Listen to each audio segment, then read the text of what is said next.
मैं तो सबको बोल बोल के थक गई हूँ कि हमने कुछ नहीं किया, लेकिन तुम्हें भी क्या ज़रूरत है उन लोगों के मामलात में बोलने की? क्यों क्यों?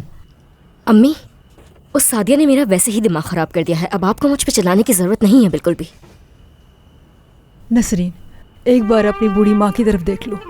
क्यों बेटा, क्यों नहीं बात मानती हो मेरी? जानती भी हो कि इतना अच्छा घर हमें रहने के लिए मिल गया है, ये भी जानती हो कोई खर्चा नहीं हमारा, उल्टा हमें यहाँ से पैसे मिलते हैं।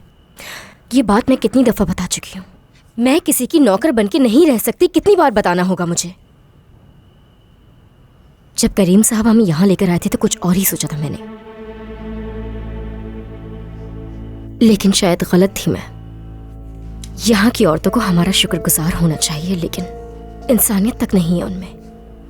बात सुनो, हम थोड़े से पैसे जमा कर लेते हैं, फिर यहाँ से चले जाएंगे। लेकिन मेरी तुमसे बस एक इल्तिजा है, देखो जब तक हम इस घर में हैं तुम अपना मुंह बंद करके रखो। अम्मी, उस औरत ने मुझे इतना बुरा भला कहा सिर्फ इसलिए कि मैंने सच बताया। इस सब के बाद मैं कैसे चुप रह सकती थी?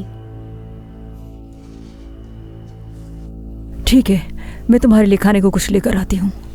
मेरी सारी भूख मर चुकी है उन लोगों की वजह से।